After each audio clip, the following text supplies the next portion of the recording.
नमस्कार, मैं कुलदीप भारद्वाज। नमस्कार इंडिया के इस नए प्लेटफॉर्म पर आज शारदीय नवरात्र के दूसरे दिन अर्थात 18 अक्टूबर 2020 को आपके सामने, जैसा कि मैंने वादा किया था कि 18 अक्टूबर 2020 को नवरात्र, पावन नवरात्र के दौरान आपको एक नए प्लेटफॉर्म पर आपसे मुलाकात होगी। आज प्रयास है, यद्यपि इसमें कोई दो राय नहीं है कि आप जो देख रहे हैं आज का जो तकनीकी रूप से आपको इस समय बिल्कुल भी अच्छा नहीं लग रहा होगा, क्योंकि मोबाइल से शूट कर रहे हैं, आप देख रहे हैं कमरे के अंदर है अभी, और एडिटिंग में भी आपको कुछ खास आनंद नहीं आएगा। लेकिन ये सब दिक्कतें अगले 8 से 10 दिनों की होंगी, और इसके अंदर मैं इतना आपको जरूर विश्वास दिला सकता हूँ कि अगले 8 से 10 दिनों के अंदर आपको सारी चीज़ें धीरे धीरे सुधरती नजर आ जाएंगी। कैमरा भी होगा, प्रॉपर एडिटिंग भी होगी, सब कुछ होगा, आपके सामने होगा। लेकिन कंटेंट में किसी भी प्रकार की कहीं कोई कमी नहीं होगी, ये मैं आपको विश्वास दिला सकता हूँ। जिस प्रकार आप पहले आपका प्यार मिलता रहा था विषयों को लेकर, सामग्री को लेकर, उसी प्रकार। और मैं फिर कह दूं कि हम दुश्मन नहीं हैं सरकार के, न हम पैरोकार हैं गुनहगार के। एक सीधी सी बात। यद्यपि आज का समय जो है, मैं बेझिझक कह सकता हूं कि पत्रकारों के लिए एक प्रकार का संक्रमण काल कहूंगा मैं अपने मुंह से, क्योंकि इस समय पत्रकारों पर बहुत ज्यादा मुकदमे दर्ज किए जा रहे हैं, आपको भी मालूम है। और संपूर्ण ये बात अलग है कि उत्तर प्रदेश में कुछ ज्यादा है, लेकिन भारत के कई हिस्सों में, कई राज्यों में इस प्रकार की, अब इनको घटना कहूं या दुर्घटना कहूं, दुर्घटना ही होगी। जब अभिव्यक्ति की आजादी, और जो व्यक्ति कोई अपनी लिमिट नहीं क्रॉस कर रहा है, जो लिमिट क्रॉस कर रहे हैं उनके लिए कुछ नहीं है, उनके लिए सारा अमला जो है वो उनके पीछे पीछे उनकी सुरक्षा के लिए तैयार है। एक rights and risk analysis group है दिल्ली का, उसके अनुसार उन्होंने जो आंकड़ा इकट्ठा किया कि 55 पत्रकारों को परेशान करने के उदाहरण सामने आए हैं, और उनके ऊपर इल्जाम भी क्या है कि उन्होंने सरकारी नीतियों की आलोचना की। अब इसका मतलब सिर्फ दरबारी पत्रकार चाहिए। अगर कोई सरकारी नीति से आपका मतभेद है तो आप उसको व्यक्त नहीं कर सकते, इसका तो सीधा सा अर्थ यही हो गया। और या फिर जमीनी हकीकत दिखाने के कारण उन्हें मुकदमों को सामना करना पड़ा। अब जमीनी हकीकत के रूप में भी आपको ध्यान ही होगा, उत्तर प्रदेश में पिछले कुछ समय एक हुआ था, एक पत्रकार बच्चों को दिखा रहे थे मिड डे मील, वो खा रहे थे बच्चे, नमक से रोटी खा रहे थे, तो उसको दिखाने के ऊपर भी उनके ऊपर केस बना दिया गया था। और उसमें बड़ा हास्यास्पद सा था कि वहां के एक अधिकारी महोदय ने कहा, जी नहीं, ये तो प्रिंट मीडिया के पत्रकार हैं, ये वीडियो नहीं बना सकते। अब क्या कहा जाए ऐसे अधिकारियों के लिए? इसमें कोई दो राय नहीं है कि आज के समय में अधिकारी वर्ग भी कहीं ना कहीं बेलगाम होता जा रहा है, और बेलगाम के पीछे कहीं ना कहीं उनको एक शय है तो होगी, सरकार की शय होगी, इसमें कहीं कोई दो राय नहीं है। वरना इसके बिना जो अधिकारी वर्ग है वो आगे नहीं बढ़ सकता है, बिल्कुल उम्मीद नहीं है। लेकिन फिर भी हम अपने अनुसार आपके सामने वास्तविक प्रस्तुतियां आपको देते रहेंगे, लाते रहेंगे आपके सामने, और किसी भी प्रकार का हम कॉम्प्रोमाइज किसी से नहीं करेंगे, इसमें कोई दो राय नहीं है। आज के समय में दिक्कत यह है कि आप यदि सरकार के किसी विषय को लेकर आलोचना करें, यद्यपि मैं शुरू से कहता रहा हूं कि सहमति और असहमति सदैव सत्ता के निर्णयों से होती है। जो सत्ता में नहीं है उससे क्या सहमति, उससे निर्णय नहीं लेगा तो उससे सहमति असहमति किस बात की? आज यदि कहीं भारतीय जनता पार्टी सत्ता में है तो उसके निर्णयों से सहमति भी होगी और असहमति भी होगी। लेकिन अब क्योंकि अब लगता है कि आलोचना करना या असहमति दर्शाना की अब अनुमति शायद नहीं हो। अब ऐसे में आपको लोग या तो कहीं ना कहीं किसी दूसरी पार्टी का समर्थक या एजेंट कहने लगेंगे, या फिर आपको हिंदू विरोधी कहने लगेंगे। ये एक बहुत बड़ा चलन है। आप किसी भी प्रकार की बात करें, हिंदुओं की विभिन्न वर्गों में अगर कई जातियों के संदर्भ में चर्चा कर दें तो आपको हिंदू विरोधी हो जाएंगे। कोई और चर्चा कर दें तो आप सत्ताधीश जो पार्टी है उसके विरोधी हो जाएंगे, और कहीं ना कहीं आखिर में आपको जो तमगा मिलेगा वो राष्ट्र विरोधी होने का मिलेगा। खैर, इस सब से तो जूझना पड़ेगा। इस प्रकार की परेशानियां पहले कुछ कम थी, अब कुछ ज्यादा है।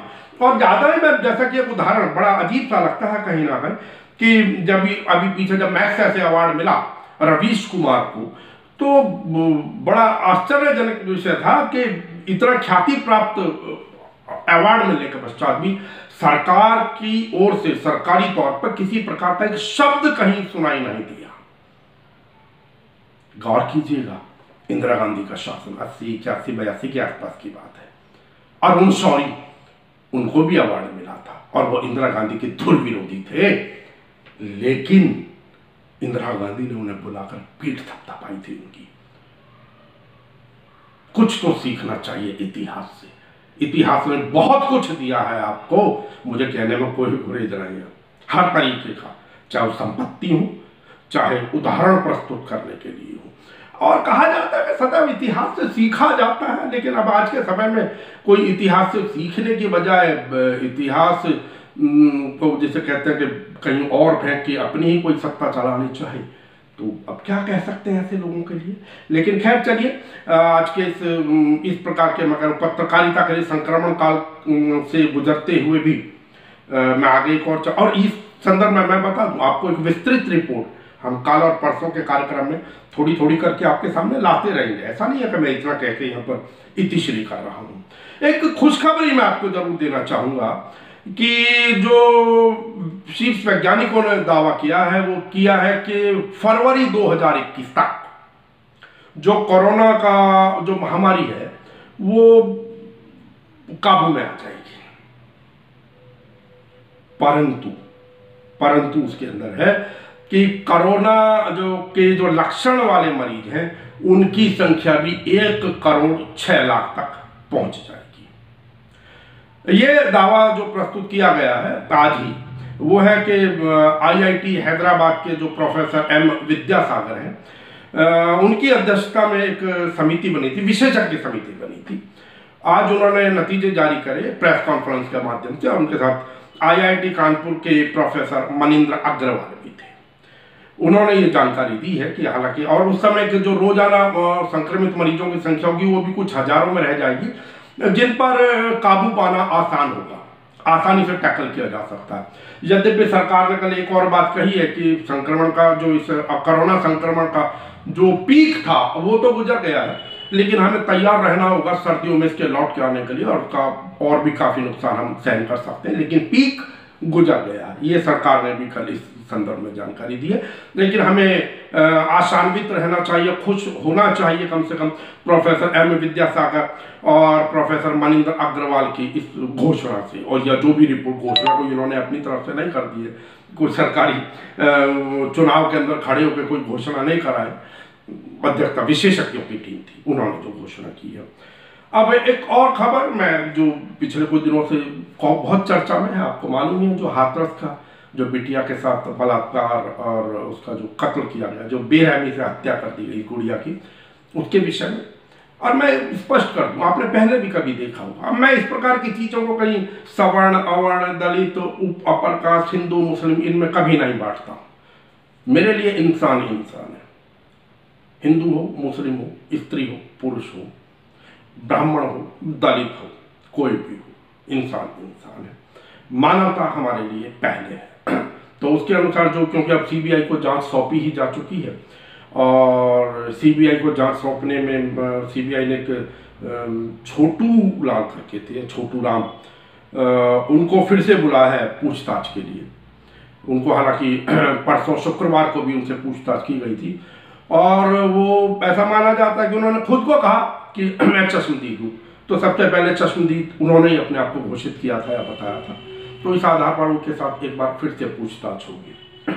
बाकी हम, क्योंकि देखिए धर्म का दौर है, पवित्र नवरात्र का दौर है, और जो भी हमारे बच्चियों के साथ जो भी बलात्कार जैसे जो दुष्कर्म है, हम उसके विरुद्ध आवाज़ उठाते आए हैं। मैंने पहले भी उठाई है ये आवाज़ें, और हमने चाहा था कि जो भी धर्माचारी जो लोग हैं, जो कथा व्यास लोग हैं, जो ब्राह्मण पंडित लोग हैं, पांडित्य कर्म करते हैं, उन सबको आगे आकर पब्लिक डोमेन में आकर सड़कों पर आकर आगे आकर इसके विरुद्ध जो है जन जागरण अभियान चलाना चाहिए। वो बात अलग है कि ज़्यादातर लोग तो कैमरे पर आए ही नहीं, जो भी धर्माचारी थे, चाहे मौलाना रहे हों, और अगर किसी ने हाँ कर भी दी है, मैं कहूँ चाहे मौलाना रही हूँ या पंडित जी या मठाधीश या जो भी रहे हों, और जिन्होंने कहे भी दिया था 2-4 ने आके, वो आज तक कहीं वापस नहीं निकले। सड़क पर मैंने तो कहीं देखे नहीं है। कैमरे पर आकर दुनिया घोषणा करने में कोई दिक्कत परेशानी नहीं होती है। करौली का कांड राजस्थान का आपको मालूम ही है, बाबूलाल शर्मा जो पुजारी थे, उनको किस प्रकार जलाकर मार दिया गया था वहाँ के समाज में। और उससे भी बड़ी चीज़ ये थी कि आत्महत्या घोषित करने का प्रयास किया था संबंधित थाने के एक इंस्पेक्टर रैंक के अधिकारी ने।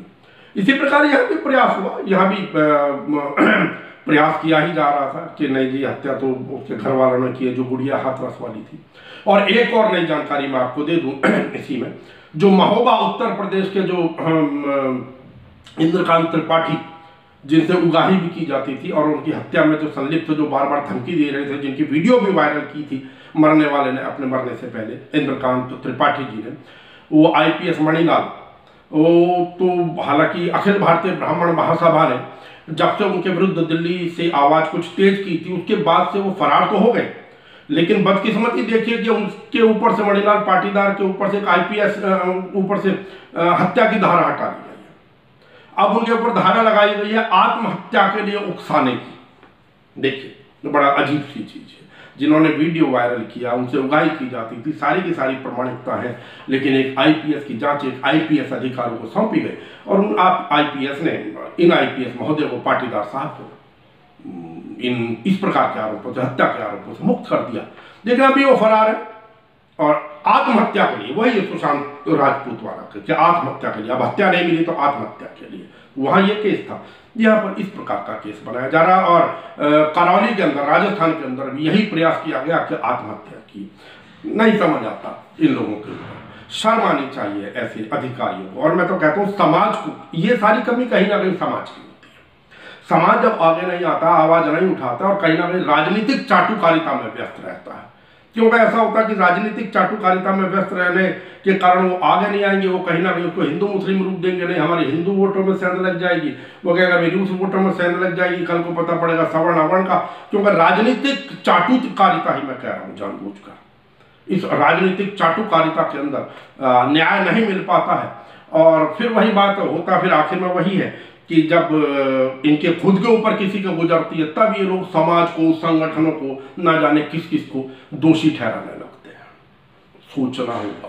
हालांकि ब्राह्मण समाज को तो बहुत ज़्यादा बुद्धिजीवी वर्ग माना गया, लेकिन मुझे लगता है कि आज के समय में यदि सबसे पीछे है कहीं संगठन की दृष्टि से, और मैं तो साफ कहूँगा कि ये लोग राजनीतिक चाटुकारिता में व्यस्त है, इसीलिए कहीं आवाज़ नहीं उठाते हैं। इक्के दुक्के दो चार संगठन कहीं आए, किसी दिन 20-50-100 लोग एकत्रित हो गए और कर चले गए, उन चीज़ों से कुछ होने वाला नहीं है। प्रश्न मानवता का है, और खाली ये नहीं कि अगर कोई ब्राह्मण संगठन है या ठाकुर संगठन है तो वो केवल ब्राह्मण या ठाकुरों के लिए आवाज़ उठाए ना, मानवता के लिए। यदि कुछ गलत हुआ है तो चाहे वो मुस्लिम के साथ गलत हुआ हो, चाहे हिंदू के साथ गलत हुआ हो, चाहे दलित के साथ गलत हुआ हो, चाहे ब्राह्मण के साथ गलत हुआ हो, हम लोग सनातनी हैं, सनातन को मानने वाले लोग, वसुधैव कुटुंबकम, इस पूरी धरावासियों को सबको एक कुटुंब माना गया है। विचार कीजिएगा। आज अपनी वाणी को यहीं विराम देते हुए उम्मीद करूंगा कि आप लोगों का आशीर्वाद और शुभकामनाएं इस नमस्कार इंडिया को इसी प्रकार मिलती रहेंगी। वेबसाइट आज लॉन्च हो रही है, अब से कुछ ही देर में शाम को 7 बजे, नमस्कार इंडिया। नमस्कार में NAMASKAAR, के बाद डबल A है, R -India INDIA.com इस पर आ रहा है। आपको कई अन्य प्लेटफॉर्म पर, कई प्लेटफॉर्म पर ये कार्यक्रम नजर आया करेंगे। थोड़ा सा समय दीजिए, आज ज़रूर हम लोग फेसबुक और यूट्यूब वगैरह पर ही होंगे। धीरे धीरे मैं समझता हूँ कि जब तक दशहरा आएगा आपको बहुत सारी प्रगतियाँ नजर आएंगी। आपके विचार बिल्कुल स्वागत है उनका। किसी भी प्रकार की सहायता आप करना चाहें, आप विज्ञापन देना चाहें कार्यक्रम में, उनका भी स्वागत है। आपके विचारों का, आपके मार्गदर्शन के सदैव अपेक्षा में रहूँगा। कल एक और विषय को लेकर आपसे मुलाकात होगी और पत्रकारों का विषय को जारी रखूँगा। तब तक के लिए अनुमति दें। स्वास्थ्य ठीक रहें, लेकिन फिर भी आप स्वस्थ रहें, डिस्टेंस बनाए रखें, बाहर निकलें तो मास्क पहन कर निकलें। हाथ धोना बार बार अच्छी तरह 20 सेकंड तक कहा गया है, तो हाथ धोना ना भूलें। मौसम भी बदल रहा है, सावधानी बरतें। तब तक के लिए नमस्कार।